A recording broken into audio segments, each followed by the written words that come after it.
शेवटी गुन्हा दाखल करून घेतलाच. दिवसभराचा संघर्ष, पोलिसांसोबतची हुज्जत आणि शेवटी आम्हाला पाहिजे तसं आम्ही गुन्हा दाखल करून घेतलेला आहे. संबंधितांनी आतापर्यंत खूप त्रास दिलेला आहे. त्या त्रासाच्या विरोधामध्ये श्रीगोंदा पोलीस स्टेशनला आम्ही आज न्याय मागण्यासाठी ठिय्या आंदोलन केलं होतं. त्याच्यामध्ये ठराविक काही इसम आमची रेकी करत होते, त्यानंतर आमच्यावरती पाळत ठेवत होते आणि जीवितास धोका निर्माण करण्याचा प्रयत्न करत होते. त्या प्रत्येकावरती आज श्रीगोंदा पोलीस स्टेशनमध्ये आम्ही गुन्हा दाखल करून घेतला आहे. आजपर्यंत या प्रस्थापितांना वाटत होतं की आमच्यावरती कोणीच काही करू शकणार नाही. त्या प्रस्थापितांच्या विरोधातच आज गुन्हा दाखल करून घेतला.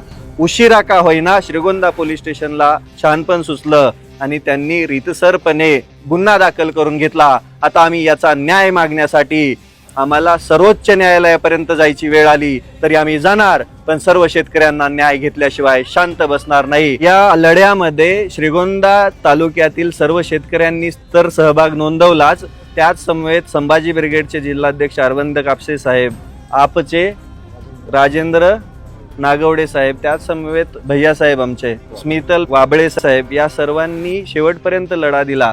आमचा खमक्या शेतकरी ज्यांनी सगळ्यात पहिली या ग्रुपच्या विरोधामध्ये तक्रार दाखल केली होती, त्या शेतकऱ्याने या सगळ्याचं नियोजन केलं.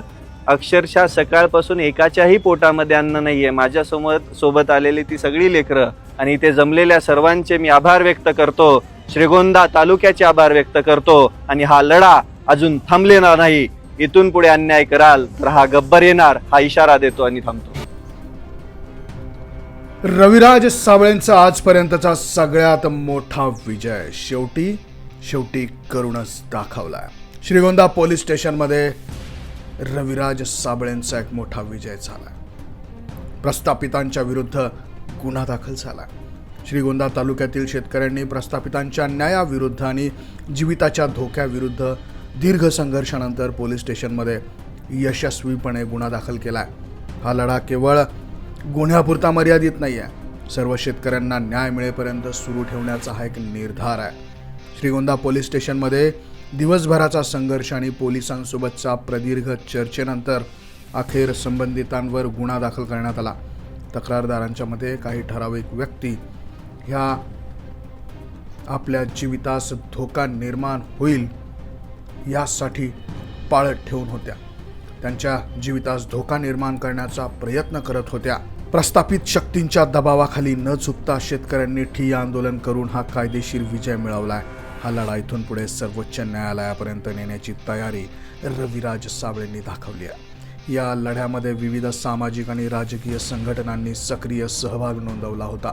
संभाजी ब्रिगेडचे जिल्हाध्यक्ष अरविंद कापसे, आम आदमी पार्टीचे राजेंद्र नागवडे तसेच इतर कार्यकर्त्यांनी सकाळपासून अन्न पाण्याचा त्याग करून आंदोलनाला पाठिंबा दिला होता.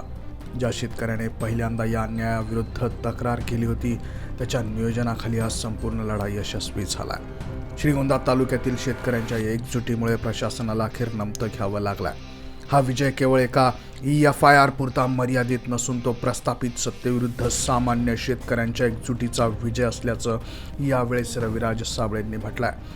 तर जोपर्यंत पूर्णपणे न्याय मिळत नाही तोपर्यंत लढा थांबणार नाही असं देखील त्यांनी यावेळेस आवर्जून सांगितलं. मंडळी, याबद्दल तुमचं मत काय, तुम्हाला काय वाटतं, कमेंटमध्ये अवश्य नोंद करा. व्हिडिओ आवडला तर शेअर जरूर करा. धन्यवाद.